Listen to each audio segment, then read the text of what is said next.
ಪಡ್ತಾರೆ ಪ್ರಗತಿನ ಮಾಡ್ಬೇಕು, ಯಾವ ಡ್ರೆಸ್ ಹಾಕ್ಸ್ಬೇಕು, ಯಾವ ಕಲರ್ ಸೀರೆ ತರಬೇಕು, ಹೆಂಗ್ ಫಂಕ್ಷನ್ ಮಾಡ್ಬೇಕು. ಗ್ರೂಪ್ ಪ್ರವೇಶಕ್ಕೆ ಹೋಗಿರಲ್ಲ ಅವಾಗ ಅದನ್ನೇ ಸೊಪ್ಪು ಕೊಡ್ತಿದ್ದಾರೆ. ಆಮೇಲೆ ಕಾಫಿ ಟೀ ಕುಡಿಯಂಗಿಲ್ಲ, ನೈಟ್ ಪಾಲಿಶ್ ಹಚ್ಚಂಗಿಲ್ಲ. ಅಮ್ಮ ಇಲ್ಲ ಮಮ್ಮ ಕೊಡಿಲ್ಲ ಅಂದ್ರೆ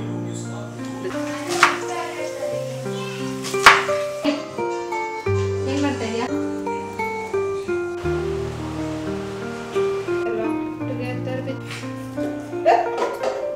ಹಂಗೆ ಅಮ್ಮ ಇವತ್ತು ಹಾಲು ಮತ್ತೆ ಸೊಪ್ಪು ಎಲ್ಲ ಕೊಟ್ಟು ಕಳ್ಸಿದ್ದಾರೆ. ಬರ್ತೀನಿ ಅಂತ ನನ್ಗೂ ಗೊತ್ತಿರ್ಲಿಲ್ಲ. ಅವ್ನು ಏನ್ ಗೊತ್ತಾ, ನಮ್ಗೆ ಹೇಳೋದೇ ಇಲ್ಲ, ಸರ್ಪ್ರೈಸ್ ಆಗಿ ಬರ್ತಾನೆ.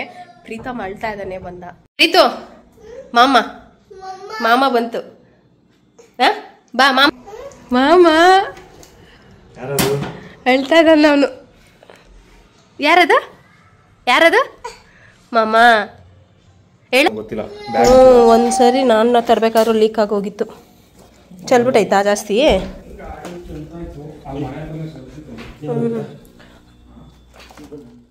ರೂಮಲ್ಲಿರೋ ಕ್ರೀಮ್ ಎಲ್ಲ ಎತ್ಕೊಂಡು ಬಳ್ಕೊಳ್ಳೋದು ಇಲ್ಲ, ತಿಂದು ಬಿಡ್ತಾನೆ. ಹಿಂಗ್ ಪ್ರೆಸ್ ಮಾಡ್ತಾನ, ಕ್ರೀಮ್ ಎಲ್ಲಿ ಬರುತ್ತಾ ಅಂತ ತಿನ್ಕೊಂಡ್ಬಿಡ್ತಾನೆ.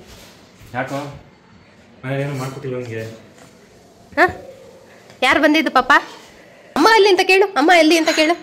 ಅಮ್ಮ ಇಲ್ಲ ಮಮ್ಮ ಕೇಳು. ಅಮ್ಮ ಬೈರ ಇಲ್ಲ ಅಂತ ಕೇಳು.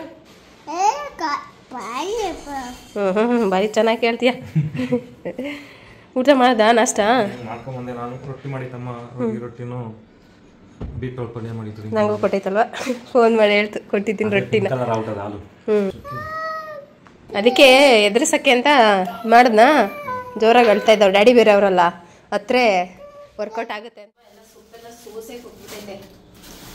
ಇದು ನುಗ್ಗೆ ಸೊಪ್ಪು, ಹಾಲು ಸ್ವಲ್ಪ ಜಾಸ್ತಿ ಚೆಲ್ಲೋಗಿದೆ. ಮಜ್ಜಿಗೆನೂ ಕೊಟ್ಟೈತಾ? ಎಲೆ ಅಲ್ಲ, ಅವರು ಗ್ರೂಪ್ ಪ್ರವೇಶ ಕೊಟ್ಟಿದ್ರಲ್ಲ ಅದು. ಇದು ಹಾಲು, ಇದು ಮಜ್ಜಿಗೆ. ಬಾಲ್ಕನಿಗೆ ಇಟ್ಕೊಳ್ತೀನಿ, ವಾಶ್ ಮಾಡೋಕ್ಕಾಗುತ್ತೆ. ಇಷ್ಟು ಹಾಲು ಕೊಟ್ಟೈತೆ. ಹಾಲು ಇದು ಟೈಟ್ ಇಲ್ಲ ಮಂಜ. ಇದು ಎಲ್ಲ ಸೋಸೋ ತುಂಬಾ ಕಷ್ಟ. ಇದೇನು ಸೊಪ್ಪು ಗೊತ್ತಾ? ಅನ್ಕೊನೆ ಅಜ್ಜಿ ಗ್ರೂಪ್ ಪ್ರವೇಶಕ್ಕೆ ಹೋಗಿದ್ರಲ್ಲ ಅವಾಗ ಅನ್ಗೊನೆ ಸೊಪ್ಪು ಕೊಡ್ತಿದ್ದಾರೆ. ಅದ್ರೊಳಗೆ ಅಮ್ಮ ಸ್ವಲ್ಪ ಸೋಸ್ಬಿಟ್ಟು ನನಗೆ ಕೊಡ್ತವ್ರೆ. ಒಂದು ಸ್ವಲ್ಪ ನುಗ್ಗೆ ಸೊಪ್ಪು, ನುಗ್ಗೆಕಾಯಿ ಕೀಳೋಕೆ ಹೋಗಿ ಕೊಂಬೆಯನ್ನು ಬೀಳಿಸ್ಬಿಟ್ರಂತೆ. ಅದಕ್ಕೆ ನಂಗೆ ನುಗ್ಗೆ ಸೊಪ್ಪು ಅಂದರೆ ಇಷ್ಟ. ಕೊಟ್ಟೈತೆ. ತುಪ್ಪನ ಅಲ್ಲ, ಸಾಂಬಾರು ಮಾಡಿಕೊಟ್ಟೈತಿ. ಇದು ಹಾಲು ಸಾರು, ಒಂದಿಷ್ಟು ಉಪ್ಪಿನಕಾಯಿ ಇಷ್ಟ ಐತೇನೋ ಪಾಪ. ಅದನ್ನ ಕೊಟ್ಟು ಇದು ಗ್ರೂಪ್ ಪ್ರವೇಶಕ್ಕೆ ಬೂಂದಿ ಎಲ್ಲ ಕೊಟ್ಟಿದ್ರಲ್ಲ ಅದು. ಇದು ಮಜ್ಜಿಗೆ ಎಪ್ಪಾಕಂತಾರೆ ಅಂತ. ಇದು ಬೀಟ್ರೋಟ್ ಪಲ್ಯ, ಅಕ್ಕಿ ರೊಟ್ಟಿ ಐತೆ. ನುಗ್ಗೆಕಾಯಿ ಮೊನ್ನೆ ತಾನೇ ಒಂದಿಷ್ಟು ನುಗ್ಗೆಕಾಯಿ ಕೊಟ್ಟಿದ್ರು. ನಾನು ನುಗ್ಗೆಕಾಯಿ ಬೇಡಮ್ಮ ಅಂದೆ, ಅದಕ್ಕೆ ನುಗ್ಗೆಕಾಯಿ ಕೊಟ್ಟಿಲ್ಲ. ಇದು ಒಂದೊಂದು ಸೊಪ್ಪು ಒಂದೊಂದು ದಿನ ಮಾಡ್ಕೊಳ್ತೀನಿ. ಅನ್ಗೊನೆ ಸೊಪ್ಪು ಇದಕ್ಕೇನು ಹಾಕಿರಲ್ಲ, ಮಳೆಗಾಲದಾಗ ಬಂದ್ಬಿಡುತ್ತಲ್ಲ. ಒಂದ್ಸರಿ ಮಾಡಿದ್ವಿ, ಸಕ್ಕತ್ತಾಗಿತ್ತು. ಈ ಸರಿನೂ ಮಾಡ್ಕೊಂಡು ತಿನ್ಬೇಕು. ಇದು ಹಾಲು ಸಾರು ಏನು ಸೊಪ್ಪು ಹಾಕಿ ಮಾಡೋದು ಗೊತ್ತಾ? ಗಾಂಟಿಗೆ ಸೊಪ್ಪು ಹಾಕಿ ಮಾಡೋದು. ಇದನ್ನ ನಮ್ಮಮ್ಮ ಅವಾಗ ಚಿಕ್ಕ ಹುಡುಗರಲ್ಲಿ ವರ್ಷಕ್ಕೊಂದ್ಸರಿ ತಿನ್ಲೇಬೇಕಂತ ಹೇಳ್ಬಿಟ್ಟು ಗಾಂಟಿಗೆ ಸೊಪ್ಪು ಹುಡುಕಿ ಅದ್ರೊಳಗೆ ಹಾಲು ಸಾರು ಮಾಡಿಕೊಡೋರು. ಕಳ್ಳಲ್ಲಿ ಏನಾದ್ರು ಉಣ್ಣಾಗಿದ್ರೆ ಅದೆಲ್ಲ ಹೋಗುತ್ತೆ ಅಂತ ಹೇಳ್ಬಿಟ್ಟು ವರ್ಷಕ್ಕೊಂದ್ಸರಿ ತಿನ್ಸೋರು ಮನೇಲಿ. ಆಮೇಲೆ ಆಗ್ಲಕಾಯಿ ಅಷ್ಟೇನೆ, ವರ್ಷಕ್ಕೊಂದ್ಸರಿ ಆಗ್ಲಕಾಯಿ ತಿನ್ಲೇಬೇಕು. ಪಿತ್ತ ಮತ್ತೆ ಶುಗರ್ ಕಾಯಿಲೆ ಅವೆಲ್ಲ ಬರಲ್ಲ. ನಮ್ಮಪ್ಪ ಸಿಕ್ಕಾಪಟ್ಟೆ ಸ್ಟ್ರಿಕ್ಟ್, ಅದ್ರಲ್ಲೆಲ್ಲ ಸಿಕ್ಕಾಪಟ್ಟೆ ತಿನ್ಲೇಬೇಕು, ಯಾರು ಬಿಸಾಕಂಗಿಲ್ಲ, ಏನೂ ಇಲ್ಲ. ತುಂಬಾ ಒಂಥರ ಇದ್ರಲ್ಲಿ ನಮ್ಮನ್ನ ಬೆಳೆಸಿದ್ರು ನಮ್ಮಪ್ಪ ಇರೋ ತನಕ. ಅಂದ್ರೆ ನಮ್ಗ್ ಬುದ್ಧಿ ಬರೋ ತನಕನೂ ನಾನು ಸುಮಾರು ಸರಿ ಹೇಳಿದೀನಿ. ಊಟದಲ್ಲೂ ಅಷ್ಟೇನೆ, ಯಾವಾಗ್ಲೂ ಅಷ್ಟೇನೆ. ಊಟಕ್ಕೆ ಕೈ ಮುಕ್ಕೊಂಡು ಅನ್ನಕ್ ಮರ್ಯಾದೆ ಕೊಟ್ಟು ಒಂದು ದೇವ್ರಿಗೆ ಅಂತ ಎತ್ತಿಟ್ಟು ಆಮೇಲೆ ಊಟ ಮಾಡ್ಬೇಕು. ಕೈ ಮುಗಿದಲ್ಲ ಊಟ ಮಾಡ್ಬಾರ್ದು. ಆಮೇಲೆ ಪ್ರತಿದಿನ ಬೆಳಗ್ಗೆ ಎದ್ದ ತಕ್ಷಣ ಭೂಮಿ ತಾಯಿಗೆ ನಮಸ್ಕಾರ ಮಾಡ್ದಲೆ ಪಾದ ಕೆಳಗಡೆ ಇಕ್ಬಾರ್ದು. ಆಮೇಲೆ ರಾತ್ರಿ ಮಲಗ್ಬೇಕಾದ್ರೂ ಅಷ್ಟೇನೆ ದೇವ್ರ ಪ್ರಾರ್ಥನೆ ಮಾಡಿ ಮಲಗ್ಬೇಕು. ಬೆಳಗ್ಗೆ ಎದ್ದ ತಕ್ಷಣ ದೇವ್ರ ಫೋಟೋ ನೋಡಿ ಎದ್ದಾಡ್ಬೇಕು. ಈ ತರ ತುಂಬಾ ಸ್ಟ್ರಿಕ್ಟ್ ಆಗಿ ಬೆಳೆಸ್ತಾ ಇದ್ರು ನಾವು 3 ಜನನ. ಆಮೇಲೆ ಕಾಫಿ ಟೀ ಕುಡಿಯಂಗಿಲ್ಲ, ನೈಟ್ ಪಾಲಿಶ್ ಹಚ್ಚಂಗಿಲ್ಲ, ಅದು ಆರೋಗ್ಯಕ್ಕೆ ಒಳ್ಳೇದಲ್ಲ. ಮೆಹಂದಿ ಹಚ್ಚೋರು, ನಮ್ಮ ಅಪ್ಪನೇ ಮೆಹಂದಿ ಬರೆಯೋರು ಇದ್ರು. ಇವಾಗ ನಾವು ಟ್ರೈ ಮಾಡ್ತಾ ಇದೀವಿ ನಮ್ಮ ಮಕ್ಳಿಗೆ ಈಗ ಆತರ ಬೆಳೆಸೋದಕ್ಕೆ. ಇಲ್ಲ, ನಮ್ಮ ಮಕ್ಳಿಗೆ ಹಂಗೆ ಹೇಳ್ಕೊಡ್ಬೇಕು, ಅದನ್ನೆಲ್ಲ ಕಲಿಸ್ಬೇಕು, ಅವರು ಕಲಿಬೇಕು, ಮರ್ಯಾದೆ ಕೊಡೋದು. ಆಮೇಲೆ ದೊಡ್ಡೋರು ಚಿಕ್ಕವರಾದ್ರೆ ಸಿಕ್ಕಾಪಟ್ಟೆ ರೆಸ್ಪೆಕ್ಟ್ ಕೊಟ್ಟು ಮಾತಾಡ್ಸ್ಬೇಕಿತ್ತು ನಮ್ಮ ಮನೇಲಿ. ನಮ್ಮ ಅಪ್ಪ ಆ ಹೋಗೆ ಬಾರೆ ಅನ್ನೋ ಪದ ಅಂದೆ ಅಂತಂದ್ರೆ ಯಾರು ಬಿಡ್ತಾ ಇರ್ಲಿಲ್ಲ, ಹೊರದಾಕ್ ಬಿಡೋರು. ಹಂಗೆಲ್ಲ ಮಾತಾಡಂಗಿರ್ಲಿಲ್ಲ. ಕಾಫಿ ಟೀ ಕುಡಿಯಂಗಿರ್ಲಿಲ್ಲ, ಹಲೇ ಕುಡಿಬೇಕು ಮಕ್ಕಳು. ಹಿಂಗೆ ಅವಾಗೆಲ್ಲ ತುಂಬಾ ಇದಿತ್ತು. ನಮ್ಮಪ್ಪ ಹೋದ್ಮೇಲೆ ಅಂದ್ರೆ ಇದೆ ಅದೆಲ್ಲ ನೋಡಿ. ಈಗಲೂ ನಮ್ಗೆ ನೆನಪಿದೆ, ಅಂದ್ರೆ ನಾವು ಇಟ್ಕೊಂಡಿರ್ತೀವಿ ಆತರ. ಮಕ್ಳು ಇವಾಗ ಊಟಕ್ಕೆ ಹಾಕ್ಕೊಟ್ಟೆ, ಊಟ ಮಾಡ್ತಾ ಇದ್ದಾರೆ ಅಮ್ಮ. ಪ್ರಗತಿಗೆ ಅಂತ ಹೇಳ್ಬಿಟ್ಟು ನಾನು ಹೇಳಿದ್ನಲ್ಲ, ಇದು ಏನೋ ಹಾಲು ಸಾಂಬಾರು ಕೊಡ್ಬೋದಂತೆ. ಹಾಲು ಸಾರು ಅಂತಂದರೆ ಇದು ಗಾಂಡ್ಕೆ ಸೊಪ್ಪಿಂದು ಅದು ಕೊಟ್ಟಿದ್ದಾರೆ. ಬಿಸಿ ಬಿಸಿ ಅನ್ನಕ್ಕೆ ಹಾಲು ಸಾರು, ಸ್ವಲ್ಪ ತುಪ್ಪ ಹಾಕಿ ಕೊಡೋದು. ಸೊ ಇದಿಷ್ಟು ಪ್ರಗತಿಗೆ. ನಮಗಿದಾಯಿತು. ಇನ್ನು ಹೊರಡಬೇಕು. ಅವನು ಹೊರಡ್ತಾನೆ ಊಟ ಮಾಡಿಕೊಂಡು. ನಮ್ಮ ಮನೆಯವರು ಕೂಡ ಊಟ ಮಾಡ್ತಾ ಇದ್ದಾರೆ. ಪ್ರೀತಮ್ ಅಂತೂ ತುಂಬ ತರಲೆ ಆಗಿಬಿಟ್ಟಿದ್ದಾನೆ. ಚೋಚ ಎಲ್ಲ ಕೊಟ್ಟಿದ್ವಲ್ಲ, ಎಲ್ಲ ಟಿ ವಿ ಯೂನಿಟ್ ಮೇಲೆ ಹಾಕ್ಬಿಟ್ಟು ಚೆನ್ನಾಗಿ ಕಾರ್ನೆಲ್ಲ ಓಡಿಸಿ ಎಲ್ಲ ಪೌಡರ್ ಮಾಡಿ ಇವಾಗೆಲ್ಲ ಅದನ್ನೆಲ್ಲ ಕ್ಲೀನ್ ಮಾಡ್ಕೊಂಡು ಬಂದೆ. ನೀನು ಹಾವು ಅಂತ ಬರೀ ಹಪ್ಳ ತಿನ್ನೋದಲ್ಲ. ಅವನು ಹಾವು ಅಂತ ಕೇಳ್ತಾ ಇರೋದು ನೀರು ಅದಲ್ಲ ಅಂತೆ, ಅವನಿಗೆ ನೀರಂತೆ ಬೇಕಾಗಿರೋದು. ಅವನ ಭಾಷೆಯಲ್ಲಿ ಹಾವು ಅಂದರೆ ನೀರು. ಏನು ಮಗನೇ ಅದು? ಹಾವುನಾ? ಹಾಂ, ನೀರು ಬೇಕು ಅಂತ ಕೇಳಲ್ಲ ಅವನು. ಹಾವು ಹಾವು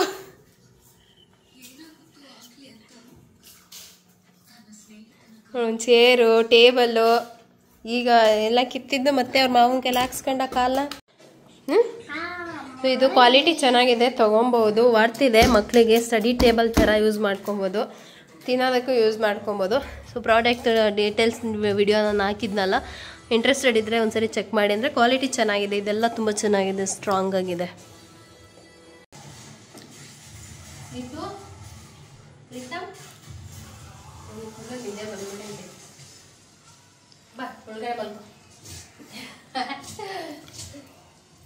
ಅವ್ನು ನಿದ್ದೆ ಬಂದ ತಕ್ಷಣ ಬರ್ತಾನೆ ಹಿಂಗಂತ ನನಗೆ. ಆಮೇಲೆ ಹಂಗೆ ಮಲಗ್ಬಿಡ್ತಾನೆ. ಅಮ್ಮಗೆ ಬಾಯಿ ಮಾಡ್ಲಿಲ್ವಲ್ಲ ಪ್ರೀತು. ಕರೆಕ್ಟ್ 3 ಗಂಟೆಗೆ ಮಲ್ಕೊಳ್ಳೋ ಅಭ್ಯಾಸ ಮಾಡ್ಕೊಂಡ್ಬಿಟ್ಟವನೆ. ಏನ್ ಮಾಡೋದು, ಈಗ 6 ಗಂಟೆ ತನಕ ಜಮ್ಮನ್ನಲ್ಲ.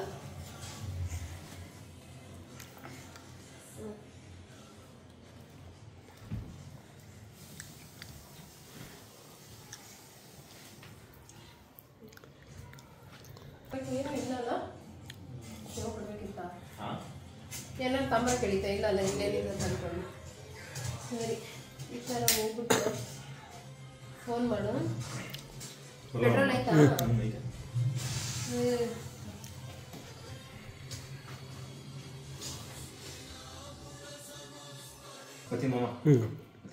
ಹುಷಾರು. ಅಮ್ಮ ಲೇಟ್ ಆಗ್ಬಿಟ್ಟದೆ. 12 ಫೋನ್ ಮಾಡಿದ್ವಾ? ಇಲ್ಲ 15 ಫುಲ್ ಆಗ್ಬಿಟ್ಟೈತೆ ಅಂದ್ರು. ಇನ್ನೂ ಲೇಟ್ ಮಾಡಿದ್ರಮ್ಮ, ಸಿಕ್ಕಿಲ್ಲ ಅಂದ್ರೆ ಡೇಟ್ ಬೇರೆ ಹತ್ತಿರ ಐತೆ. ಅಂದ್ರೆ ಇದು ಪಿತೃಪಕ್ಷ ಬರುತ್ತಲ್ಲ, ಅದು ಮುಂಚೆಗೆ ಎಲ್ಲ ಏನಾದರೂ ಫಂಕ್ಷನ್ ಇದ್ರೆ ಮುಗಿಸ್ಕೊಂಡ್ಬಿಡ್ತಾರೆ. ಅದಕ್ಕೆ ಬಿಸಿ, ಎಲ್ಲೂ ಸಿಗ್ತಾ ಇಲ್ಲ. ಅಟ್ಲೀಸ್ಟ್ ಅಲ್ಲಿ ಸಿಕ್ಕಿಲ್ಲ ಅಂದ್ರೆ ಇಲ್ಲೆಲ್ಲಾದ್ರೂ ನೋಡೋಣ ಅಂತ. ಜಾಲಹಳ್ಳಿ ಕ್ರಾಸ್, ನೆಲಮಂಗಲ ಸರ್ ಆ ಕಡೆ ನೋಡ್ತಾರೆ.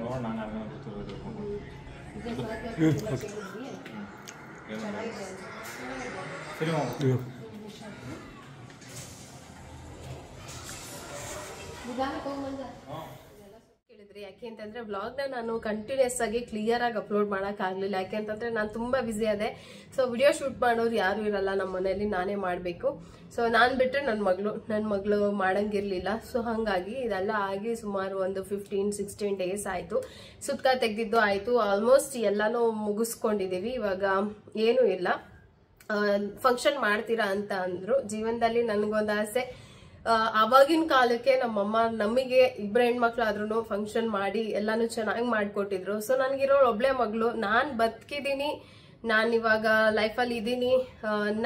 ನನ್ ಮುಂದೆ ಏನೋ ಒಂದು ಫಂಕ್ಷನ್ ನನ್ನ ಮಗಳಿಗೆ ಅಂತಂದ್ರೆ ಅದನ್ನ ಚೆನ್ನಾಗಿ ಮಾಡ್ಬೇಕು ಅನ್ನೋದು ನನ್ಗಿದೆ. ಜೊತೆಗೆ ಕೆಲವೊಂದ್ಸರಿ ಏನ್ ಮಾಡ್ತಾ ಇದ್ರು ಅಂತಂದ್ರೆ, ನನ್ನಿಂದ ಏನಾದ್ರೂ ಬೈ ಮಿಸ್ಟೇಕ್ ಆಗೋದು, ನಾನು ಇಂಟೆನ್ಷನ್ ಆಗಿ ಮಾಡ್ತಾ ಇರಲಿಲ್ಲ. ನಾನು ಜನರಲ್ ಆಗಿ ಮಾತಾಡೋದು ಅಥವಾ ಮಾಡ್ಕೊಂಡು ಹೋಗೋದು ಹೋಗ್ಬಿಡ್ತಾ ಇದೆ. ಸಣ್ಣ ಸಣ್ಣ ಪಾಯಿಂಟ್ ನ ಹಿಡಿತಾ ಇದ್ರು ವ್ಯೂವರ್ಸ್. ನಂಗೆ ತುಂಬಾ ಹರ್ಟ್ ಆಗ್ತಾ ಇತ್ತು. ನನ್ನ ಮಗಳಿಗೆ ನಾನು ಹಂಗ್ ಮಾಡ್ತೀನಿ, ನನ್ನ ಮಗಳ ಬಗ್ಗೆ ಯಾಕೆ ಹಿಂಗ್ ಮಾತಾಡ್ತಾರೆ ಅಂತ. ಅವಾಗ ಅರ್ಥ ಆಗಿದ್ದು, ನನ್ನ ಹಸ್ಬೆಂಡ್ ಹೇಳಿದ್ದು, ನೀನ್ ಕೋಪ ಮಾಡ್ಕೊಳಂಗಿಲ್ಲ, ಖುಷಿ ಪಡ್ಬೇಕು. ಯಾಕೆಂದ್ರೆ ಪ್ರಗತಿನ ಅವರು ಅಷ್ಟು ಇಷ್ಟ ಪಡ್ತಾ ಇದಾರೆ. ಅವಳು ಇನ್ನೋಸೆನ್ಸ್ ಇರ್ಬೋದು, ನನ್ನ ಮಗಳಲ್ಲಿರೋ ಒಳ್ಳೆ ಗುಣನ ಅವ್ರು ಅಷ್ಟು ಒಪ್ಕೊಂಡು ಅಷ್ಟು ಇಷ್ಟ ಪಡ್ತಾ ಇದಾರೆ. ನಿನ್ನ ಮಗಳ ಬಗ್ಗೆ ನಿನ್ ಮುಂದೆ ಯಾರಾದ್ರೂ ಏನಾದ್ರು ಅಂದ್ರೆ ನಿನಗೆ ಎಷ್ಟು ಕೋಪ ಬರುತ್ತೆ. ಸೊ ಹಂಗ ಅವ್ರು ಪ್ರಗತಿಗೆ ಏನೋ ಮೈನಸ್ ಆಗ್ತಾ ಇದೆ, ನಮ್ಮಿಂದ ಏನೋ ಕಮ್ಮಿ ಆಗ್ತಾ ಇದೆ ಅನ್ನೋ ಭಾವನೆಯಲ್ಲ ಅವರು ನಿನ್ಮೇಲೆ ಅಷ್ಟು ನಿನ್ನನ್ನೇ ವಿರುದ್ಧ ಮಾಡ್ಕೊಂಡು ಅಗ್ರೆಸಿವ್ ಆಗ್ತಾ ಇದಾರೆ ಅಂದ್ರೆ ಪ್ರಗತಿನ ಎಷ್ಟು ಇಷ್ಟ ಪಡ್ತಾ ಇದಾರೆ ಅವರು ಅಂತ ಖುಷಿ ಪಡೋಂತ. ಸೊ ಅದ್ ಅರ್ಥ ಆದ್ಮೇಲೆ ನಾನು ಸುಮ್ಮನೆ ಆಗ್ಬಿಟ್ಟೆ. ಇದೆಲ್ಲ ಪ್ರಗತಿನ ಇಷ್ಟಪಡೋರ್ಗೆ ಅದು ಏನೋ ಒಂದ್ ಸಣ್ಣ ಪುಟ್ಟ ಮೇಲೆ ಕೆಳಗೆ ಆದಾಗ ಇಷ್ಟ ಆಗ್ತಾ ಇಲ್ಲ, ಅದಕ್ಕೆ ಮಾತಾಡ್ತಾ ಇದಾರೆ ಅಂತ ಹೇಳ್ಬಿಟ್ಟು. ಅಷ್ಟು ಇಷ್ಟ ಪಡ್ತಾರೆ ಪ್ರಗತಿನ. ನಂಬ್ತಿರೋ ಬಿಡ್ತಿರೋ ನನಗಿಂತ ಜಾಸ್ತಿ ಇಷ್ಟ ಪಡ್ತಾರೆ ಅಂತ ಅನ್ಸುತ್ತೆ. ಹೊರಗಡೆ ಹೋದ್ರು ಅಷ್ಟೇ, ಎಷ್ಟು ಒಳ್ಳೆ ಮಗಳು, ಎಷ್ಟು ಒಳ್ಳೆ ಬುದ್ಧಿ. ನಾನು ಚಿಕ್ಕ ಮಗಳಿಂದ ನೋಡ್ತಾ ಇದ್ದೀನಿ. ನಾನು ಹಳೆ ವ್ಲಾಗ್ಸ್ ಎಲ್ಲ ನೋಡಿದಾಗ ಪುಟಾಣಿ ಥರ ನನ್ನ ಮಗಳು ಇನ್ನು ಕ್ಯೂಟ್ನೆಸ್ಸು, ಚಿಕ್ಕ ಪಾಪು ಫೇಸು ಇವಾಗ ಕಂಪ್ಲೀಟ್ಲಿ ಚೇಂಜು. ಸೊ ಅವಾಗ ಅನ್ನಿಸ್ತು ಇಷ್ಟು ಇಷ್ಟಪಡೋರಿಗೆ ನನ್ನ ಮಗಳ ಒಂದು ಒಳ್ಳೆ ವಿಚಾರನ ಶೇರ್ ಮಾಡ್ಕೊಳ್ಬೇಕು, ನಮ್ಮನೆ ಸಂಭ್ರಮನ ಅಂತ ಅನ್ನಿಸ್ತು. ನಮ್ಮ ಲೈಫಲ್ಲಿ ಯಾವುದು ಸಂಭ್ರಮನೇ ಇಲ್ಲ. ನೀವು ನೋಡ್ದಂಗೆ ನಾವು ಆ ಥರ ಯಾವುದನ್ನು ಸೆಲೆಬ್ರೇಟ್ ಮಾಡೋರಲ್ಲ, ಫಂಕ್ಷನ್ ಮಾಡೋರಲ್ಲ, ಏನೂ ಇಲ್ಲ. ನನಗೆ ನನ್ನ ಮಗಳು ನೆಕ್ಸ್ಟ್ ಮದುವೆ ತನಕ ನಮ್ಮ ಮನೇಲಿ ಇದೊಂದೇ ಫಂಕ್ಷನ್ ಚೆನ್ನಾಗಿ ಮಾಡಬೇಕು ಅಂತ ತುಂಬ ಆಸೆ ಇಟ್ಕೊಂಡಿದ್ದೀನಿ. ಸೊ ಹಾಗಾಗಿ ಇದನ್ನು ನಾನು ನಿಮ್ಮ ಜೊತೆ ಹಂಚ್ಕೊಂಡೆ. ಖುಷಿ ಪಡೋ ವಿಚಾರ, ಇದರಿಂದ ಏನು ನೋವಾಗತ್ತೆ ಅಥವಾ ಬೇರೆ ಏನೋ ಆಗತ್ತೆ ಅಂತ ಅಲ್ಲ. ಸೊ ಇದು ಎಲ್ಲ ಜಗತ್ತಲ್ಲಿ ಬರೀ ಹೆಣ್ಮಕ್ಳಿಗೆ ಗೊತ್ತಿರೋ ವಿಚಾರನೂ ಅಲ್ಲ. ಯಾಕೆ ಅಂತಂದರೆ ಹೆಣ್ಮಕ್ಳಿಗೆ ಸಂಬಂಧಪಟ್ಟಿರೋ ಎಲ್ಲ ಗಂಡಸರಿಗೂ ಗೊತ್ತಿರತ್ತೆ ಅದೇನು ಅಂತ. ಸೊ ಹಾಗಾಗಿ ನಾನು ಇದನ್ನು ಶೇರ್ ಮಾಡಿಕೊಂಡೆ. ನೀವು ನಿಮ್ಮ ಅಭಿಪ್ರಾಯ ಹೇಳಿದ್ದೀರಾ, ಅದು ತಪ್ಪೇ ಅಲ್ಲ, ನಾನು ಅದನ್ನು ಒಪ್ಕೊಳ್ತೀನಿ. ಅದು ಅವರವರ ಒಂದೊಂದು ಸಿಚುವೇಶನಲ್ಲಿ ಅವ್ರವ್ರಿಗೆ ಹೇಳುವಂಥ ಇದು. ನಾನು ಯಾಕೆ ವಿಡಿಯೋ ಮಾಡಬೇಕಿತ್ತು ಮಾಡುವಾಗಲೂ ನನಗೆ ಗೊತ್ತಿಲ್ಲ. ನಾನು ಕಂಪ್ಲೀಟ್ಲಿ ಬ್ಲ್ಯಾಂಕ್ ಆಗಿಬಿಟ್ಟಿದೆ. ಮಾತ್ರ ಖುಷಿ, ಅವತ್ತು ನೈಟಿಂದಾನೇ ನನಗೆ ನಿದ್ದೆ ಇಲ್ಲ. ಏನು ಮಾಡಬೇಕು, ಯಾವ ಡ್ರೆಸ್ ಹಾಕ್ಸ್ಬೇಕು, ಯಾವ ಕಲರ್ ಸೀರೆ ತರಬೇಕು, ಹೆಂಗೆ ಫಂಕ್ಷನ್ ಮಾಡಬೇಕು, ಹೆಂಗೆ ಮೇಕಪ್ ಮಾಡಿಸ್ಬೇಕು. ನಾನು ನಮ್ಮ ಅಕ್ಕ ಬಂದಾಗಿಂದ ನೀವು ಅದು ಬ್ಲಾಗಲ್ಲಿ ಏನೂ ನಾನು ಶೇರ್ ಮಾಡ್ಕೊಂಡಿಲ್ಲ. ಬರೀ ಇನ್ಸ್ಟಾಗ್ರಾಮ್ ಓಪನ್ ಮಾಡೋದು, ಕಲರ್ ಯಾವ ಕಲರ್ ಕಾಂಬಿನೇಷನ್ನು ಹಾಫ್ ಸ್ಯಾರಿ ಹಾಕಬೇಕು, ಯಾವ ಕಲರ್ ಸೀರೆ ಉಡಿಸ್ಬೇಕು, ಯಾವ ಥರ ಹೇರ್ ಸ್ಟೈಲ್ ಮಾಡಿಸ್ಬೇಕು ಅಂತ ಒಂದು ಹೆಣ್ಮಗಳು ತಾಯಿಗೆ ಮಾತ್ರ ಗೊತ್ತಿರತ್ತೆ. ಅವಾಗೆಲ್ಲ ಹೇಳ್ತಾ ಇದ್ರು ಹೆಣ್ಮಗ್ಳ ಸ್ವಲ್ಪ ಒಂದು ಏಜಿಗೆ ಬರ್ತಿದ್ದಂಗೆ ಖರ್ಚಿಗೆ ಬಂತು, ನಿಮಗೆ ಖರ್ಚಿಗೆ ಬರ್ಸ್ತಾಳೆ, ಖರ್ಚು ಇಲ್ಲ. ಅದು ಒಂಥರ ಖುಷಿ. ಹೇಳ್ಬೇಕು ಅಂತಂದರೆ ಸಂಪಾದನೆ ಯಾವಾಗ ಬೇಕಾದರೂ ಮಾಡ್ಬೋದು. ನನ್ನ ಮಗಳು ಲೈಫಲ್ಲಿ ಹೆಣ್ಮಕ್ಳ ಫಸ್ಟ್ ಸೆಲೆಬ್ರೇಷನ್ ಅವ್ರ ಬರ್ತ್ಡೇ ಅಲ್ಲ, ಅವ್ರ ನಾಮಕರಣ ಅಲ್ಲ, ಏನೂ ಇಲ್ಲ. ಯಾಕೆಂದರೆ ಅದೇನೋ ಅವ್ರಿಗೆ ಗೊತ್ತಿಲ್ಲ. ನಾಮಕರಣ ಮಾಡಿದ್ದು ಗೊತ್ತಾಗಲ್ಲ, ಬರ್ತ್ಡೇ ಮಾಡಿದ್ದು ಗೊತ್ತಾಗಲ್ಲ, ಬಟ್ ಇದು ಗೊತ್ತಾಗತ್ತಲ್ವಾ. ಸೊ ಹಾಗಾಗಿ ಅವ್ರ ಲೈಫಲ್ಲಿ ಫಸ್ಟ್ ಫಂಕ್ಷನ್, ಫಸ್ಟ್ ಸೆಲೆಬ್ರೇಷನ್ ಇದಾಗಿರುತ್ತೆ. ಆಮೇಲೆ ಲಾಸ್ಟ್ ಅಂತಂದರೆ ಸೀಮಂತ ಮಾಡೋದಿರಬಹುದು ಅಲ್ವಾ, ಅಷ್ಟೇ. ಸೊ ಇವೆರಡನ್ನ ಚೆನ್ನಾಗಿ ಮಾಡೋಣ ಅಂತ ನನ್ನ ಅನಿಸಿಕೆ ಅಷ್ಟೆ. ಇದನ್ನು ನಿಮ್ಮ ಜೊತೆ ಪ್ರಗತಿನ ಇಷ್ಟಪಡೋರು ತುಂಬ ಜನ ಇದ್ರು. ನನ್ನನ್ನೇ ಬೈಕೊಂಡು ಪ್ರಗತಿ ಕಡೆ ಮಾತಾಡಿರೋರು ಎಷ್ಟು ಜನ. ಆಮೇಲೆ ನಾನೇನಾದರೂ ಯಾಕೆ ಹಿಂಗೆ ಮಾತಾಡ್ತೀರಾ ಅಂತಂದರೆ ನಿಮ್ಗೆ ಅರ್ಥನೇ ಆಗಲ್ಲ, ನಮಗೆ ಪ್ರಗತಿ ಅಂದರೆ ಅಷ್ಟು ಇಷ್ಟ, ನಮ್ಗೆ ಅಷ್ಟೂ ಸಹಿಸ್ಕೊಳಕ್ಕಾಗಲ್ಲ ಅಂತ ಹೇಳ್ತಾ ಇದ್ರಿ. ಸೊ ಅದಕ್ಕೋಸ್ಕರ ನಾನು ನಿಮ್ಮ ಜೊತೆ ಇದನ್ನು ಹಂಚ್ಕೋಬೇಕು ಅಂತ ತುಂಬ ಆಲೋಚನೆ ಮಾಡಿ ನಾನು ಹಂಚ್ಕೊಂಡಿದ್ದು. ಆಮೇಲೆ ನನ್ನಂಗೆ ಅಥವಾ ಗೊತ್ತಿಲ್ಲದಲ್ಲೇ ಇರೋರು, ಏನು ಮಾಡಬೇಕಂತ ಗೊತ್ತಾಗ್ದಲ್ಲೇ ಇರೋರಿಗೆ ಒಂದಿಷ್ಟು ಈ ಥರ ಮಾಡಬೇಕು ಮಕ್ಕಳಿಗೆ ಅನ್ನೋದೊಂದು ಐಡಿಯಾ ಬರಲಿ ಅನ್ನೋದು ಕಾರಣಕ್ಕೋಸ್ಕರ ಇದನ್ನು ನಾನು ನಿಮ್ಮ ಜೊತೆ ಶೇರ್ ಮಾಡಿಕೊಂಡೆ. ಸೊ ನನಗಂತೂ ತುಂಬ ಖುಷಿ, ಅವತ್ತಿಂದ ತುಂಬ ಖುಷಿಯಾಗಿದ್ದೀನಿ. ಖುಷಿಯಾಗಿ ಎಲ್ಲ ಮಾಡಿದೆ. ಇನ್ನೂ ಇದೆ ಫಂಕ್ಷನ್ ಮಾಡಬೇಕು. ಏನಾಯಿತು ಅಂತಂದರೆ ಬ್ಯಾಕ್ ಟು ಬ್ಯಾಕು ಹಬ್ಬಗಳು ಬಂದುಬಿಟ್ಟು ನಾವು ಒಂದು ಸಂಡೇ ಮಾಡೋಣ ಅಂತ ಅಂದ್ಕೊಂಡೆ. ಅಕ್ಕ ಕಾಲ್ ಮಾಡ್ತಾ ಇದ್ದಾರೆ, ಸಂಡೇ ಮಾಡೋಣ ಅಂದ್ಕೊಂಡೆ. ಅಕ್ಕ ಹೇಳಿದ್ರು ಇವಾಗ ವರಮಹಾಲಕ್ಷ್ಮಿ ನೆಕ್ಸ್ಟ್ ಸಂಡೇ ಅಂದರೆ ಬ್ಯುಸಿ ಆಗಿಬಿಡ್ತಾರೆ, ಬರಲ್ಲ ಅಂತ. ಆಮೇಲೆ ಇನ್ನೊಂದು ಸಂಡೇ ಮಾಡೋಣ ಅಂದ್ಕೊಂಡೆ, ಅವಾಗ ಗೌರಿ ಗಣೇಶ ಹಬ್ಬ, ಅವಾಗಲೂ ಬಿಸಿ ಆಗಿಬಿಡ್ತು.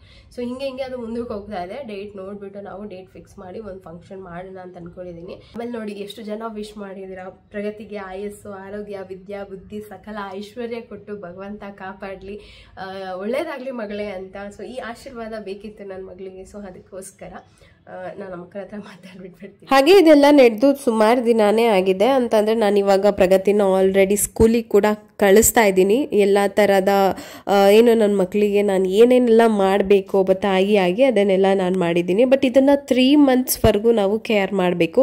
ಸೊ ಈ ಟೈಮಲ್ಲಿ ನಾವು ಮಕ್ಕಳನ್ನ ಸ್ಟ್ರಾಂಗ್ ಮಾಡ್ತೀವಿ, ಭದ್ರ ಮಾಡ್ತೀವಿ, ಬಿಗಿ ಮಾಡ್ತೀವಿ, ಈ ಥರ ಎಲ್ಲ ಹೇಳ್ತಾರೆ.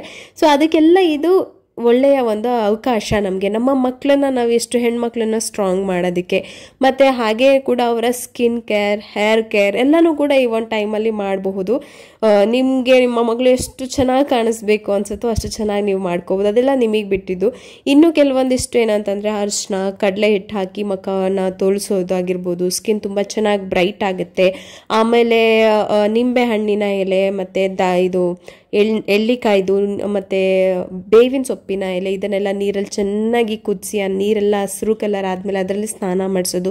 ಹೀಗೆ ಸುಮಾರು ಒಂದು ಮಕ್ಕಳ ಒಂದು ಕೇರನ್ನು ಮಾಡ್ತಾರೆ. ಹಾಗೆ ಕೆಲವೊಬ್ಬರು ಅಂದ್ಕೊಳ್ತಾರೆ ಇದೆಲ್ಲ ಮುಜುಗರ ಅನ್ನೋವಂಥ ಮಾತನ್ನು. ಸೊ ಇದರೊಳಗೆ ಮುಜುಗರ ಅನ್ನೋದು ಏನೂ ಇಲ್ಲ. ಪಬ್ಲಿಸಿಟಿಯಾಗಿ ಪಬ್ಲಿಕಲ್ಲೇ ಇವಾಗ ಎಲ್ಲರೂ ಕೂಡ ಎಲ್ಲ ಥರದ ಒಂದು ಅವರ ಒಂದು ಮಕ್ಕಳ ಒಂದು ಅವೇರ್ನೆಸ್ಗೆ, ಅವರ ಹೆಲ್ತ್ ಬಗ್ಗೆ ನಾವು ಕಾನ್ಷಿಯಸ್ನ ತೊಗೊಂಡು ಆಲ್ಮೋಸ್ಟ್ ಆಲ್ಮೋಸ್ಟ್ ಎಲ್ಲ ಕಡೆ ವಿಚಾರ ಮಾಡ್ತಾ ಇದ್ದೀವಿ. ಸೊ ಇದರಲ್ಲಿ ಸೇಫ್ಟಿ ಇದೆ, ಅನ್ಸೇಫ್ಟಿ, ಮುಜುಗರ ಇದು ಯಾವುದು ಬರಲ್ಲ ಅಂತ ನನಗೆ ಸ್ಟ್ರಾಂಗ್ ಆಗಿ ಫೀಲ್ ಆಯಿತು. ಸೊ ಹಾಗಾಗಿ ನಾನು ನಿಮ್ಮ ಜೊತೆ ಹಂಚ್ಕೊಂಡೆ. ಸೊ ಇದು ನನ್ನ ಮಗಳಿಗೆ ನಿಮ್ಮ ಕಡೆಯಿಂದ ಒಂದು ಒಳ್ಳೆಯ ಬ್ಲೆಸ್ಸಿಂಗ್ ಸಿಕ್ಕಿದೆ. Thank you so much. Last ವಿಡಿಯೋದಲ್ಲಿ ತುಂಬ ಜನ ತುಂಬ ಒಳ್ಳೊಳ್ಳೆ ಮಾತಲ್ಲಿ ನನ್ನ ಮಗಳಿಗೆ ಬ್ಲೆಸ್ ಮಾಡಿದ್ರಿ, ತುಂಬಾ ಖುಷಿ ಆಯಿತು. ಸೊ ನಾನು ಕೂಡ ಇದು ಸೆಕೆಂಡ್ ಡೇ, ಇದಾದಮೇಲೆ ನಮ್ಮದು ನೆಕ್ಸ್ಟ್ ಡೇನೇ ನಾವೆಲ್ಲ ಇದನ್ನು ಫಿನಿಶ್ ಮಾಡಿಬಿಡ್ತೀವಿ. ಅದಾದಮೇಲೆ ಕೂಡ ನಾವು ಫುಡ್ಡಲ್ಲಿ ಜಾಸ್ತಿ ಕೇರ್ ಮಾಡೋದು, ಊಟ ಏನು ಕೊಡ್ತೀವಲ್ಲ ಅದರಲ್ಲಿ ಜಾಸ್ತಿ ಕೇರ್ ಮಾಡ್ತೀವಿ. ಆ ಅಜ್ಜಿ ಜೊತೇಲಿ ಇದ್ದಿದ್ದು ನನಗೆ ಇನ್ನೊಂಥರ ಎಕ್ಸ್ಟ್ರಾ ಸಪೋರ್ಟ್ ಅಂತ ಹೇಳ್ಬೋದು. ಎಲ್ಲರೂ ಕೂಡ ಅವರವರು ಅಂದರೆ ಅವತ್ತು ಫ್ರೈಡೇ ಪೂಜೆ ಇತ್ತು, ವರಮಹಾಲಕ್ಷ್ಮಿ ಹಬ್ಬ, ಎಲ್ಲ ಹಬ್ಬ ಮಾಡ್ತಾ ಇದ್ದಾರೆ, ಯಾರನ್ನೂ ಕರೆದ್ರೂ ಬರ್ತಾ ಇಲ್ಲ. ಯಾಕೆಂದರೆ ಸುತ್ತಕದ ಮನೆಗೆ ಹೋಗಿ ಅವ್ರ ಹಬ್ಬ ಮಾಡೋ ಹೋಗಿಲ್ಲ ಅಲ್ಲ. ಸೊ ನೈಬರ್ಸ್ ಯಾರೂ ಕೂಡ ಬರಲಿಲ್ಲ. ಸರಿ ಆಯಿತು, ಓಕೆ ಈಗ ಏನು ಮಾಡೋದು ಅಂತ ಹೇಳ್ಬಿಟ್ಟು ನಾನು ಎಲ್ಲನೂ ಮಾಡಿ ಮುಗಿಸ್ಬಿಟ್ಟೆ. ಅಮ್ಮ ಮಾಡೋಂಗಿಲ್ಲ ಅಂತಾರೆ, ಬಟ್ ನಾನು ಕರೆದ್ರೂ ಕೂಡ ಯಾರೂ ಬರಲಿಲ್ಲ. ನನಗೆ ಥರ್ಸ್ಡೇನೇ ಹೇಳಿಬಿಟ್ಟಿದ್ರು, ನಾವು ಹಬ್ಬಕ್ಕೆಲ್ಲ ರೆಡಿ ಮಾಡ್ಕೊಳ್ತಾ ಇದ್ದೀವಿ, ಪ್ಲೀಸ್ ನಾಳೆ ಬರೋಕ್ಕಾಗಲ್ಲ, ಮತ್ತು ನಮ್ಮನ್ನೆಲ್ಲ ಇದು ಮಾಡಬೇಡಿ ಅಂತ. ಸೊ ಹಂಗೆ ಅಂದಮೇಲೂ ನಾನು ಕರೆಯೋದು ಚೆನ್ನಾಗಿರಲ್ಲ, ಅವ್ರ ಮನೇಲಿ ಎಲ್ಲರೂ ಹಬ್ಬ ಮಾಡ್ತಾ ಇರ್ತಾರೆ ಅಂತ ಹೇಳಿಬಿಟ್ಟು ನಾನು ಯಾರನ್ನೂ ಡಿಸ್ಟರ್ಬ್ ಮಾಡೋಕ್ಕೆ ಹೋಗಲಿಲ್ಲ. ಅದಾದಮೇಲೆ ಎಲ್ಲರಿಗೂ ಕೂಡ ಅಡುಗೆ ಮಾಡ್ತಾಯಿದ್ದೆ. ಇಲ್ಲಿ ಅಡುಗೆ ಏನಂತ ಅಂದರೆ ಪ್ರಗತಿಗೆ ಸಪ್ರೇಟ್ ಅಡುಗೆ ಇರುತ್ತೆ, ನಮಗೆ ಸಪ್ರೇಟ್. ಪ್ರಗತಿಗಂತೂ ಬಿಸಿ ನೀರು, ತುಪ್ಪದೆಲ್ಲ ಅನ್ನ ತಿನ್ನೋದು, ಸೊ ಇದೆಲ್ಲ ಆಲ್ರೆಡಿ ಬೋರ್ ಆಗಿಬಿಟ್ಟು ಮಮ್ಮಿ ನಾನು ಇಷ್ಟುದ್ದ ಲಿಸ್ಟ್ ಮಾಡ್ತಾ ಇದ್ದೀನಿ, ನಂಗೆ ಅದೆಲ್ಲ ಫುಡ್ ಬೇಕು ಅಂತ.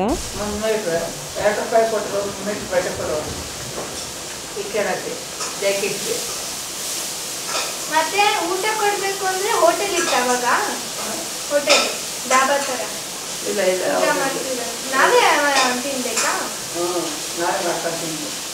ಕೆಲಸ ಏನು ಮಾಡ್ತಾರೆ? ಅದೇ ಹೊಲ ಗದ್ದೆ, ರಾಗಿ ಬೆಳೆಯೋದು, ಭತ್ತ ಬೆಳೆಯೋದು, ಹುಳ್ಳಿಕಾಳು ಬೆಳೆಯೋದು, ಅವರೆಕಾಳು ಬೆಳೆಯೋದು, ತೊಗರಿಕಾಳು ಬೆಳೆಯೋದು. ಅವಾಗ ಮಾರಾಟ ಆಯ್ತಿತ್ತಾ? ಮಾರೋದು 50 ರೂಪಾಯಿಗೆ ಒಂದು ಸೇರ, ಅಲ್ಲ 10 ರೂಪಾಯಿಗೆ ಒಂದು ಸೇರ್ ಮಾರೋದು. 10 ರೂಪಾಯಿ ಕೊಡ್ತಿರಲಿಲ್ಲ, 5 ರೂಪಾಯಿ ಕೊಡೋದು ಒಂದು ಸೇರ್ ಕಾಳಿಗೆ. ಆಗ 1 ರೂಪಾಯಿ 2 ರೂಪಾಯಿ 4 ರೂಪಾಯಿ ಕೊಟ್ಟರೆ 4 ಸೇರ್ ಕಾಳು ಕೊಡೋದು. ಅಷ್ಟೊಂದು ಕೊಡ್ತಾರಾ? ಈಗ 100 ರೂಪಾಯಿ ಒಂದು ಸೇರ್ ಕಾಳಿಗೆ ಟಿವಿನೇ ಅನ್ನಂಗಿಲ್ಲ ಇರಲಿಲ್ಲ. ಈಗಿಲ್ಲ ಮಲ್ಲಿ ಕರೆಂಟ್ ಬರತಕ್ಕ ಊರಿಗೆ ಕರೆಂಟೇ ಬಂದಿರಲಿಲ್ಲ. ಹೌದಾ? ಮತ್ತೆ ಲೈಟ್ ಹೆಂಗ್ ಬರ್ತಿತ್ತು? ಈಗ ಈಚೆಗೆ ಕರೆಂಟ್ ಹಾಕಿರು. ನಿಮ್ಮ ಮಾವನಲ್ಲ, ಮುಡಿಗಿನ ಮಾವ, ಅವನ ಮದುವೆ ಒಳಗೆ ಕರೆಂಟ್ ಹೇಳ್ಬೇಕು ನಮ್ಮೂರಿಗೆಲ್ಲ ಆ ಟೈಮ್ನಾಗೆ. ಅಲ್ಲಿ ತನಕ ಬಂದಿರ್ಲಿಲ್ಲ, ಅಲ್ಲಿನ ತನಕ ಬಂದಿರಲಿಲ್ಲ ಊರಿಗೆ, ಕರೆಂಟ್ ಇಲ್ಲ. ಸಿಮೆಂಟ್ ಬಿಟ್ಟು ಹೆಚ್ಕೊಂಡಿವ, ಸಿಮೆಂಟ್ ತಂದು ಅದಕ್ಕೆ ಬೆಂಕಿ ಹಚ್ತೀರಾ? ನೀವು ಅಮ್ಮನ ಹೆಸರೇನು? ಅಮ್ಮನ ಹೆಸರು ಯಾರು? ನಿಮ್ಮಮ್ಮ? ನಮ್ಮಮ್ಮನ ನಮ್ಮಮ್ಮ ನಮ್ಮ ಅಪ್ಪ ಎಲ್ಲ ಬರ್ದು ನೆನಪೇ ಇಲ್ವಾ ಹೆಸರು? ಯಾರು ಇಲ್ಲ ಹೆಸರು ಹೆಸರು ನಮ್ಮ ಅಮ್ಮನ ಹೆಸರು ನಂಜಮ್ಮ. ಕಪ್ಪ ಆ ಪಚ್ಕೆರೆ ಅಂತ ಕಟ್ಟಿ ಅಟ್ರಾಕ್ಟಲ್ಲ ಪಚ್ಕೆರೆ. ಅಜ್ಜಿ ಜೊತೆ ಸಮಯ ಕಳೆದಿದ್ದೇ ಗೊತ್ತಾಗಲಿಲ್ಲ, ದಿನ ಹೇಗೋಯ್ತು. ಪ್ರಗತಿಗೂ ಅಷ್ಟೇ, ಆಮೇಲೆ ನನಗೂ ಅಷ್ಟೇ. ಸೊ ದಿನ ಹೆಂಗೆ ಉರುಳೋಯ್ತು ಅಂತಲೇ ಗೊತ್ತಾಗಲಿಲ್ಲ, ಅಷ್ಟು ಬೇಗ ದಿನ ಮುಗ್ದೇ ಹೋಯ್ತು. ಸೊ ಇದು ಸೆಕೆಂಡ್ ಡೇ. ಇದಾದಮೇಲೆ ನಾನು 3ನೇ ದಿನಕ್ಕೆ ಅಕ್ಕ ಬರ್ತಾರೆ. ಅಕ್ಕ ಬರಲಿಲ್ಲ 3ನೇ ದಿನ, ಇದು 3ನೇ ದಿನ. ಅಕ್ಕ 4th ಡೇಗೆ ಬರ್ತಾರೆ. 3ನೇ ದಿನಕ್ಕೆ ಬರಬೇಕು ಅಂದ್ಕೊಂಡ್ರು, ಏನೋ ಸಮ್ ರೀಸನ್ಸಿಂದ ಬರೋಕ್ಕಾಗಲಿಲ್ಲ. ಸೊ 4th ಡೇ ನಾವು ಸಿಂಪಲ್ಲಾಗಿ ಗುಡ್ಲನ್ನೆಲ್ಲ ತೆಗೆದ ಮೇಲೆ ಒಂದು ಸುಮ್ಮನೆ ಸಿಂಪಲ್ಲಾಗಿ ಒಂದು ಶಾಸ್ತ್ರ ಮಾಡ್ತಾರೆ. ಅದೇನು ತುಂಬ ಗ್ರ್ಯಾಂಡ್ ಅಂತೇನಿಲ್ಲ. ಸರಿ, ಲಾಸ್ಟ್ ಡೇ ನನಗೆ ಸೀರೆ ಹಾಕಬೇಕು ಅಂತ ಅನ್ನಿಸ್ತು. ಸೊ ಅದಕ್ಕೆ ನಾನು ಈ ಸೀರೆ ಹಾಕ್ತೆ. ತುಂಬ ಖುಷಿ ಆಗುತ್ತೆ ನನಗೆ. ಪ್ರಗತಿನ ಚಿಕ್ಕ ಹುಡುಗಿಯಿಂದನೂ ರೆಡಿ ಮಾಡೋಕ್ಕೆ ತುಂಬ ಇಷ್ಟ. ಸೊ ಈ ಮಧ್ಯ ಸ್ವಲ್ಪ ನಾನು ಮಾಡೋಕ್ಕೆ ಹೋಗ್ತಾ ಇರಲಿಲ್ಲ. ಆಮೇಲೆ ಇವಾಗಂತೂ ಇನ್ನೂ ಕ್ಯೂಟಾಗಿ ಕಾಣಿಸ್ತಾ ಇದ್ರು. ಸೊ ಹಾಗಾಗಿ ಸರಿ ಲಾಸ್ಟ್ ನಾನು ಒಂದು ಸೀರೆ ಹಾಕ್ತೀನಿ ಅಂತ ಅಂದೆ. ಅಜ್ಜಿ ಅಯ್ಯೋ ಅದನ್ನು ಕೇಳಬೇಕಾಯ್ತಲ್ಲ, ಶಾಸ್ತ್ರ ಸೀರೆ ಹಾಕಬೇಕಾ ಬೇಡವಾ ಅಂತ. ಹಾಕ್ಬಿಡು ನಿನ್ನಿಷ್ಟ ಅಂತ ಹೇಳಿ ಪ್ರಗತಿಗೆ ಸೀರೆ ಹಾಕಿದೆ. ಪ್ರಗತಿ ತುಂಬ ಕ್ಯೂಟಾಗಿ ಕಾಣಿಸ್ತಾ ಇದ್ರು. ಈ ಸೀರೆ ನನಗೆ ಅಂತಲೇ ತೊಗೊಂಡಿದ್ದು. ಇದು ಫಸ್ಟ್ ಟೈಮ್ ಪ್ರಗತಿಗೆ ಹಾಕಿದೆ. ಕಲರ್ ಅದೆಲ್ಲ ತುಂಬ ಚೆನ್ನಾಗಿ ಕಾಣಿಸ್ತಾ ಇತ್ತು. ಅಕ್ಕ ಬಂದರು, ಲಾಸ್ಟ್ ಅಕ್ಕನೇ ಅದನ್ನೆಲ್ಲ ಮುಗಿಸ್ಕೊಟ್ರು. ನಮ್ಮದೇನು ಇರಲಿಲ್ಲ ಅವತ್ತು. ಅಲ್ಲಿಂದ ಏನು ಮುಂದಿನ ವ್ಲಾಗ್ ಏನಿದೆಯಲ್ಲ ಅದನ್ನು ನೀವು ಕೂಡ ನೋಡಿದ್ರಿ. ಅಲ್ಲಿ ಇಲ್ಲೊಂದು ಆ ಥರ ವ್ಲಾಗ್ ಮಾಡಿಕೊಂಡೆ. ನಂಗೆ ಕಂಟಿನ್ಯೂಸ್ ಆಗಿ ಫುಲ್ ಡೇ ವ್ಲಾಗ್ ಮಾಡ್ಕೊಂಡಿಲ್ಲ ಯಾವುದನ್ನು. ಜಸ್ಟ್ ಈ ಒಂದು 3 days ತುಂಬ ಮೇನ್ ಅಂತ ಅನ್ನಿಸ್ತು. ಆ್ಯಂಡ್ ಇದರೊಳಗೆ ತುಂಬ ವಿಚಾರಗಳಿದೆ ಅಂತ ಅನ್ನಿಸ್ತು. ಇದೆಲ್ಲ ತುಂಬ ಹೆಣ್ಮಕ್ಳಿಗೆ ಬೇಕು ಅಂತ ಅನ್ನಿಸ್ತು, ಇದೆಲ್ಲ ಮಾಡಬೇಕು ಅಂತ. ಅದಕ್ಕೋಸ್ಕರ ನಾನು ಇದನ್ನು ನಿಮ್ಮ ಜೊತೆ ಶೇರ್ ಮಾಡಿಕೊಂಡೆ. ಸೊ ಅಷ್ಟೇ. ಇದಾದಮೇಲೆ ಬೇರೆ ಇನ್ನೇನು ಇಲ್ಲ. ಅದಾದಮೇಲೆ ನೆಕ್ಸ್ಟು ಫೈನಲ್ ನಮ್ಮದು ಒಂದು ಹೊಸ್ಗೆ ಅಂತನೋ ಅಥವಾ ಹಾಫ್ ಸ್ಯಾರಿ ಫಂಕ್ಷನ್ ಅಂತನೋ ಇರುತ್ತೆ. ಅದಕ್ಕಿನ್ನೆಲ್ಲ ಸೆಲೆಬ್ರೇಷನ್ಗೆ ಏನೇನು ಬೇಕೋ ಅದನ್ನೆಲ್ಲ ನಾವು ತಯಾರಿ ಮಾಡ್ಕೊಳ್ಳೋದು.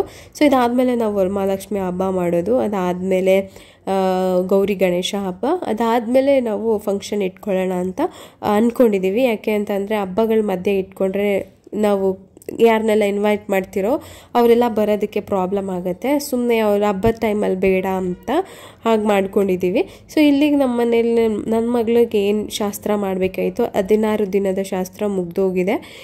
ಆದರೂ ನಾವು ಫುಡ್ಡು ಮತ್ತು ಸ್ಕಿನ್ ಕೇರ್ ಆಗಿರ್ಬೋದು ಅದನ್ನೆಲ್ಲ ನಾವು ಪ್ರತಿದಿನ ಅದೇ ಥರ ಒಂದು 3 months ಕಂಟಿನ್ಯೂಸ್ ಆಗಿ ಮಾಡಬೇಕು. ಇದು ನಮ್ಮ ಹೆಣ್ಮಕ್ಳಿಗೆ ಹಿರಿಯರು ಮಾಡಿದ್ದು. ನಮ್ಮ ಹೆಣ್ಮಕ್ಳು ತುಂಬ ಚೆನ್ನಾಗಾಗಲಿ, ತುಂಬ ಸ್ಟ್ರಾಂಗ್ ಆಗಲಿ ಅವರು ಅಂತ ಹೇಳೇ ಮಾಡಿರೋದು. ಸೊ ಹಾಗಾಗಿ ಅದನ್ನು ನಾನು ಕೂಡ ಫಾಲೋ ಮಾಡ್ತೀವಿ. ಅಷ್ಟೇ. ಅಕ್ಕ ಬಂದಮೇಲೆ ಒಂದಿಷ್ಟು ಶಾಸ್ತ್ರ ಎಲ್ಲ ಮಾಡಿದ್ರು. ಇದಾದಮೇಲಿನ ವ್ಲಾಗನ್ನು ನಾನು ಆಲ್ರೆಡಿ ಶೇರ್ ಮಾಡಿದ್ದೀನಿ. ಅದೇ ವರಮಹಾಲಕ್ಷ್ಮಿ ಹಬ್ಬದ ದಿನ ಅಮ್ಮ ಒಬ್ಬಟ್ಟು ಕೊಟ್ಟು ಕಳಿಸಿದ್ದು. ಸೊ ಯಾವುದನ್ನು ನಾನು ಇಮ್ಮಿಡಿಯೇಟಾಗಿ ಹಾಕಿಲ್ಲ. ಯಾಕೆ ಅಂತಂದರೆ ನಮಗೊಂದು ಸ್ವಲ್ಪ ಟೈಮ್ ಬೇಕು. ಮತ್ತು ಇದು ಮುಗಿದೋದ್ಮೇಲೆ ಹೇಳಿದ್ರೆ ಒಂಥರ, ಪ್ರೆಸೆಂಟ್ ಹೇಳೋದು ಅಷ್ಟು ಬೇಡ ಅಂತ ಹೇಳ್ಬಿಟ್ಟು ನಾನು ಇದೆಲ್ಲ ಮುಗಿದ ಮೇಲೆ ಹೇಳಿದ್ದೀನಿ. ಆಮೇಲೆ ಇನ್ನೊಂದು ಏನಂತಂದರೆ ನನ್ನ ಎಲ್ಲ ಹ್ಯಾಪಿ ಮೂಮೆಂಟ್ಸನ್ನು ನನ್ನ ವ್ಯೂವರ್ಸ್ ಹತ್ರ ಶೇರ್ ಮಾಡ್ಕೊಂಡಿದ್ದೀನಿ. ಇದು ತುಂಬ ಹೈಡ್ ಮಾಡೋ ಅಂಥ ವಿಚಾರ ಏನಲ್ಲ ಅಂತ ಅನ್ನಿಸ್ತು, ಕದ್ದು ಮುಚ್ಚಿ ಮಾಡುವಂಥ ವಿಚಾರ ಅಂತ ಅಲ್ಲ. ಸೊ ಹಾಗಾಗಿ ನಾನು ನಿಮ್ಮ ಜೊತೆ ಇದನ್ನು ಹಂಚ್ಕೊಂಡಿದ್ದೀನಿ. ಸೊ ತುಂಬ ಜನ ವಿಶ್ ಮಾಡಿದ್ದೀರಾ, ಥ್ಯಾಂಕ್ ಯು ಸೋ ಮಚ್. ಯಾರೆಲ್ಲ ನನ್ನ ಮಗಳಿಗೆ ಇಷ್ಟು ಒಳ್ಳೆ ಮನಸ್ಸಿಂದ ಹಾರೈಸಿದ್ದೀರಾ ಎಲ್ಲರಿಗೂ ಕೂಡ ತುಂಬ ತುಂಬ ತುಂಬ ಥ್ಯಾಂಕ್ಸ್. ಎಷ್ಟು ಥ್ಯಾಂಕ್ಸ್ ಹೇಳಿದ್ರು ಕಡಿಮೆನೇ. ಕೆಲವೊಂದು ಸರಿ ಯಾರೂ ಇಲ್ಲ ಅನ್ನೋ ಫೀಲಿಂಗ್ಸನ್ನು ನನ್ನಿಂದ ದೂರ ಮಾಡಿದ್ದೆ ನನ್ನ ವ್ಯೂವರ್ಸ್. ಸೊ ಹಾಗೆ ಮುಂದಿನ ವ್ಲಾಗ್ಗಳಲ್ಲಿ ಫಂಕ್ಷನ್ ಪ್ರಿಪ್ರೇಷನ್ ಹೇಗಿರುತ್ತೆ, ನಾನು ಯಾವ ಥರ ಪ್ಲ್ಯಾನ್ ಮಾಡಿದೆ. ಯಾಕೆ ನನಗೊಂದು ಆಸೆ ಇದೆ, ನನಗೊಂದು ಕನಸದು. ಯಾರು ಬೇಡ ಅಂದ್ರೂ ನಾನು ಅದನ್ನು ಬಿಡೋದಕ್ಕಾಗೋದಿಲ್ಲ. ತುಂಬ ಅವಾಗಿಂದನೂ ನಮಗೂ ಒಂದು ಹೆಣ್ಮಗು ಅಂತ ಅಂದಮೇಲೆ ಆ ಕನಸು, ಯಾಕೆಂದರೆ ಆ ಆಸೆಗಳು ನಮ್ಗೆ ಆವಾಗಿತ್ತು. ಸೊ ಅದನ್ನು ನಾವು ಹೇಳ್ಕೊಳಕ್ಕಾಗ್ತಾ ಇರಲಿಲ್ಲ. ಅದೆಲ್ಲ ನಮ್ಗೆ ಗೊತ್ತಿರುತ್ತಲ್ವ ಇವಾಗ. ಸೊ ಹಾಗಾಗಿ ನನಗೆ ಹಿಂಗೆ ಮಾಡಬೇಕು, ಹಿಂಗೆ ಇದು ಮಾಡಬೇಕನ್ನೋ ಒಂದಿಷ್ಟು ಆಸೆಗಳಿದ್ದಾವೆ. ಸೊ ಅದರ ಪ್ರಿಪ್ರೇಷನ್ ಎಲ್ಲನೂ ಬರುತ್ತೆ ವ್ಲಾಗ್ಗಳಲ್ಲಿ. ಸೊ ಇದಾದಮೇಲೆ ನನಗೆ ಅನಿಸಿತು, ಆ ಟೈಮಲ್ಲಿ ನಾನು ನನ್ನ ಮಗಳ ಥರ ಏನೋ ಮಾಡ್ತಿದ್ದಾರೆ ಮಾಡಿಸ್ಕೋತಾ ಇದ್ದೀನಿ ಅನ್ನೋ ಫೀಲಿಂಗಲ್ಲಿದ್ದೆ. ಬಟ್ ಇವತ್ತು ನಂಗೆ ಅರ್ಥ ಆಗ್ತದೆ ಒಬ್ಬ ತಾಯಿಯಾಗಿ ನನ್ನಮ್ಮನ ಪರಿಸ್ಥಿತಿ ಹೆಂಗಿತ್ತು ಅಂತ ಹೇಳ್ಬಿಟ್ಟು. ನಾನೊಬ್ಬ ಹೆಣ್ಮಗಳ ತಾಯಿ ಆದಮೇಲೆ ನನಗೆ ಅನಿಸ್ತಾ ಇದೆ. ಸೊ ಪ್ರತಿಯೊಬ್ಬ ಹೆಣ್ಮಕ್ಳಿಗೂ ಅಷ್ಟೇ, ಅವರು ಒಂದು ಹೆಣ್ಮಗು ಜವಾಬ್ದಾರಿ ಎಲ್ಲ ನಿಭಾಯಿಸ್ತಾ ಇರ್ತಾರಲ್ಲ, ಆವಾಗ ಅವ್ರ ಅಮ್ಮನ ಸ್ಥಾನ ಅನುಭವಿಸ್ತಾರೆ. ಸೊ ಅದಕ್ಕೆ ಹೇಳೋದು, ಪ್ರತಿಯೊಂದು ಮನೇಲಿ ಒಂದು ಹೆಣ್ಣು ಇದ್ದರೆ ಆ ಹೆಣ್ಣಿಗೆ ಇನ್ನೊಂದು ಹೆಣ್ಣಿಗೆ ರೆಸ್ಪೆಕ್ಟ್ ಸಿಗುತ್ತೆ ಅಂತ. ಸೊ ನನಗೆ ಅನ್ನಿಸ್ತು ನಮ್ಮಮ್ಮ ಹೆಂಗೆ ಫೇಸ್ ಮಾಡ್ತಾಯಿದ್ರು, ಹೆಂಗೆಲ್ಲ ನಿಭಾಯಿಸ್ತಾಯಿದ್ರು ಅಂತ ಹೇಳಿ. ಸೊ ಎಲ್ಲರೂ ಅವ್ರ ಅಮ್ಮನ ನೆನೆಸ್ಕೋತಾರೆ ಅಂತ ಅಂದ್ಕೊಳ್ತೀನಿ. ಸೊ ಸಿಗ್ತೀನಿ ನೆಕ್ಸ್ಟ್ ವ್ಲಾಗಲ್ಲಿ. Take care.